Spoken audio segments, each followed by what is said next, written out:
Fungsi zikir yang pertama disebutkan di Quran surah ke-13 ayat ke-28. Ala bi dzikrillahi tatmainnul qulub. Masih ingat qulub jama dari kata apa? Qalbu.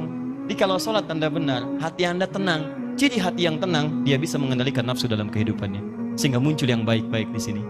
Jadi kalau teman-teman sudah salat 5 kali dalam sehari, tambah dengan sunnahnya, hatinya belum tenang, pasti ada yang kurang tepat dalam salatnya. Karena jangankan salat, tempat salat saja disebut oleh Quran tempat yang menenangkan. Quran surah 2 ayat 125. Wa idz ja'alna al-baita mathabatan lin-nasi wa amna. Dan ingatlah ketika kami tetapkan al-bait Ka'bah itu di sekitaran Masjid Al-Haram.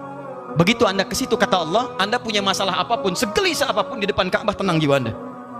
Dan hebatnya lingkarannya disebut dengan masjid. Masjid pun punya aura yang mirip-mirip sama. Gak percaya silahkan, Anda dari rumah datang ke masjid, begitu dibuka pintu masjid, melangkah, ada ketenangan tersendiri. Ada lain teman-teman. Makanya saya beri saran sedikit ya. Ikuti pola sahabat dulu. Itu mereka apapun pekerjaannya, ada pengusaha, ada pedagang macam-macam. Itu kalau selesai bekerja, itu nggak langsung ke rumah Pak, teman-teman. Mereka mampir ke masjid. Begitu keluar dari masjid, yang dibawa itu aura masjid. Dia nyampe rumah itu bukan aura pekerjaan. Kadang-kadang kalau Anda dari pekerjaan ke rumah, itu yang dibawa tuh bayangan pekerjaan, menumpuk macam-macam, sehingga kadang-kadang banyak kegelisahan. Coba mampir, begitu keluar, sudah ada ketenangan dalam jiwa. Enak, tenang. Saking tenangnya masuk, salat 2 rakaat, lebih tenang lagi. Duduk, atasnya AC, tidur aja gitu kan. Paham ya? Satu. Jadi, cari semua bentuk hubungan dengan Allah, itu akan menguatkan jiwa Anda. Di antara kalimat zikir nanti turunkan, ada salat, ada baca Quran. Makanya kalau nggak percaya silahkan, Anda sedang gelisah, buka Quran, sudah. Nggak mahal kok, buka mushaf, baca Quran, seketika tenang. Habis itu gelisah lagi. Ya. Kenapa? Belum selesai, baca lagi, minta sampai tenang jiwa Anda. Doa, Quran surah 7 ayat 205, wadhkur rabbaka fi nafsik, doa disebut dengan zikir. Makanya kalau sedang gelisah jangan mengeluh. Nggak ada ayat tentang keluhan. Kalau ada ayat tentang keluhan di Quran, insya Allah saya jadi orang pertama yang mengeluh. Nggak ada teman-teman. Bahkan binatang pun tidak mengeluh dalam kehidupan. Kerjakan. Semut nggak ngeluh. Silahkan cek. Kera tidak mengeluh. Ayam tidak mengeluh. Cek. Nih lihat. Ini ada wajan. Ini ada cacing sini. Di bawahnya kita kasih api di sini. Maka cacing akan bergerak-gerak. Pindah dia kan? Baik. Kenapa dia bergerak? Bukan panas. Bukan, karena cacing tidak mampu untuk mengeluh. Aduh panas, aduh sakit, aduh. Kalau semua aduhnya kapan dia pindahnya? Pernah dengar? Coba kalau nggak percaya panaskan. Dengar nggak kalimat aduh, nggak ada. Silakan cek, nggak ada. Dia gerak aja supaya menghindar dari kepanasan. Anda itu nggak pernah tuntas masalah bukan karena Anda kurang hebat, barangkali banyak keluhnya. Dan Anda kurang tenang bukan karena kurang kaya, kurang takwanya, ini poinnya. Dan kurang ibadahnya. Itu bagian pertama. Masih ada waktu, Pak? Masih. 2. Ini. Rumus cepat. 2. Ini indah sekali di Quran. Tadi kata Quran, qad aflaha man zakkaha.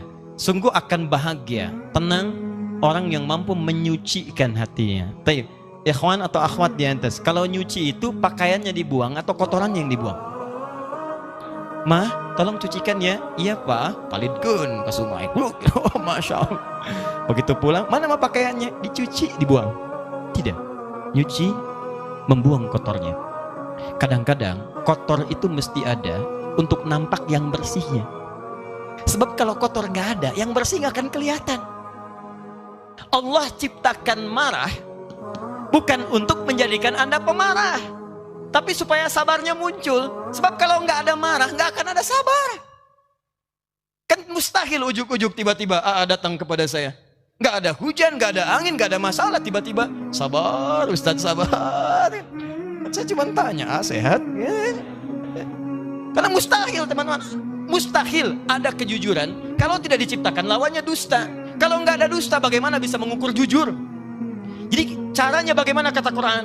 Ketika Anda mendapati semua ini dalam kehidupan, tidak diciptakan ini kecuali untuk diketahui lawannya. Jadi kalau Anda menemukan sesuatu yang tidak baik, yang bersumber dari nafsu, cepat langsung cari lawannya di takwa untuk menyelesaikan itu semua. Karena itu tidak dimunculkan kecuali melatih Anda untuk mendapatkan sifat takwanya. Contoh prakteknya. Ibu, halo? Suami pulang dari kantor, tiba-tiba marah. Marah saat dititipkan pada suami, hakikatnya isyarat Quran bukan ingin menjadikan suami pemarah, bukan. Tapi dititipkan marah pada suami supaya sabar di ibu itu muncul. Sebab di depan itu banyak persoalan yang membutuhkan sabar yang lebih. Kalau pada yang ini aja nggak bisa sabar, bagaimana mengatasi yang di depan? Diberikan kesabaran itu. Dititipkan marah pada suami bukan untuk menjadikan suami pemarah. Jadi kalau suami pulang marah misalnya, maka lihat cara bacanya. Berarti ibu dituntut untuk menghadirkan kesabaran. Allah sedang ingin memunculkan sifat takwa pada diri ibu dalam bentuk sabar. Ibu ingin dekat dengan Allah? Ingin. Baik, sekali lagi ingin dekat dengan Allah?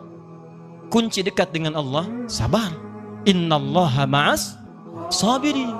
Quran surah kedua ayat 153. Allah dekat dengan orang-orang sabar. Ibu ingin masuk surga? Kunci masuk surga, sabar. Quran surah 13 ayat ke-28. Kalimat malaikat pertama menyambut orang ahli surga, salamun alaikum bima sabartum. Selamat, Anda bisa masuk surga karena sabar. Jadi kalau ada suami marah, datang ke rumah, berbahagialah Bu. Kenapa? Karena pada saat itu ibu dititipkan oleh Allah, langsung cari lawannya. Mama, alhamdulillah, sabar. Ya Pak, Masya Allah. Ini kadang-kadang tertukar. Suami marah, ibu lebih galak. Masya Allah. Mama, kenapa Pak? Mama kenapa? Papa kenapa? Mama gak tahu kalau Papa ini matahari, pemimpin. Papa gak tahu kalau Mama bulan. Dengan kekuatan bulan, aku menghukummu. Ini repot. Gak nyambung. Gak beres-beres kalau begitu. Sama. Jadi sebenarnya gak susah. Kalau Anda menemukan yang kotor dari nafsu, cepat cari lawannya yang baik. Suami pulang nih, istri cemberut. Apa lawan cemberut? Senyum. Jadi begitu Anda pulang ke rumah, lihat istri cemberut. Ini Anda tinggal senyum. Assalamualaikum. Dik. Kayaknya kenal. Udah gitu. Ya, cuman memang teorinya mudah, prakteknya tidak sederhana itu. Betul. Ustadz juga sama. Makanya jarang ada ustadz ceramah bawa istrinya, jarang itu. Jarang sekali. Ini live ya. Kita selesaikan di rumah. Jadi dua saja itu. Pertama, bangun hubungan dengan Allah, zikir. Makanya Anda kalau temukan kalimat-kalimat ibadah itu semuanya takwa ujungnya. Nanti sebentar lagi puasa. Apa tujuan puasa? Takwa. Quran surah 2 ayat 183, paling kiri sebelah atas. Ya ayyuhalladzina amanu kutiba alaikumus kama kutiba alal ladzina min qablikum la'allakum takwa. Anda mau haji, takwa bekalnya. Quran surah 2 ayat 197, paling kanan sebelah atas. Al-hajju asyhurum ma'lumat faman farada fihinna al-hajja fala rafatha wala fusuqa wala jidala fil hajj wa ma taf'alu min khairin ya'lamuhu Allah wa tazawwadu fa inna khairaz zadit taqwa. Mau haji, takwa muaranya. Mau puasa, takwa. Salat, takwa. Infak, sedekah, takwa. Semua takwa. Ini ternyata tujuan ibadah itu ketika Allah bebankan pada kita bukan untuk menjadi beban dalam kehidupan, tapi ingin membuat Anda bahagia. Karena takwanya muncul. Makanya selesai sholat, selesai infak, selesai baca Quran, ditutup ayatnya. Quran surah 2 ayat ke-5. Lihat, ulaika ala hudam min rabbihim wa ulaika humul muflihun. Qad aflaha man zakkaha wa ulaika humul muflihun. Bahagialah mereka semua. Di ketika Allah minta kita sholat, Allah minta kita bahagia.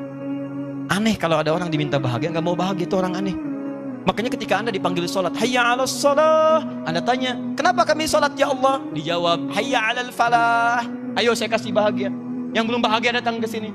Anda orang kaya, Anda orang hebat, belum bahagia. Cek, bukan karena Anda kurang hebat dan kaya, Anda kurang takwa. Karena ketika Anda takwa, masalah Anda selesai. Quran surah 65 ayat 2 dan 3. Wa may yattaqillaha yaj'al lahu makhraja wa yarzuqhu min haitsu la. Selesai. Quran surah 2 ayat 189. Wattaqullaha la'allakum tuflihun. Anda takwa, ini nafsu turun. Begitu turun, maksiat hilang. Begitu hilang, dosa diampuni. Turun Quran surah ke-8 ayat ke-29. Jelas kalimatnya. Wa may yattaqillaha yukaffir anhu sayyiati. Siapa yang meningkatkan takwanya, maka keburukannya kami akan hilangkan. Hapus. Lihat contohnya. Anda berbuat maksiat, naktar sauda, seperti tinta begini. Anda kerjakan kebaikan, hapus. Tapi ingat, dosa itu seperti menulis di papan tulis. Tintanya ringan, mudah untuk dihapus. Tintanya sulit, tidak mudah untuk menghapusnya. Butuh waktu, butuh perjuangan. Kadang-kadang Anda mesti berjuang. Seperti saya. Berjuang, datang sendiri, rangin sendiri, nulis sendiri, ngapus sendiri. Ya sama. Nah, akhirnya. Alhamdulillah.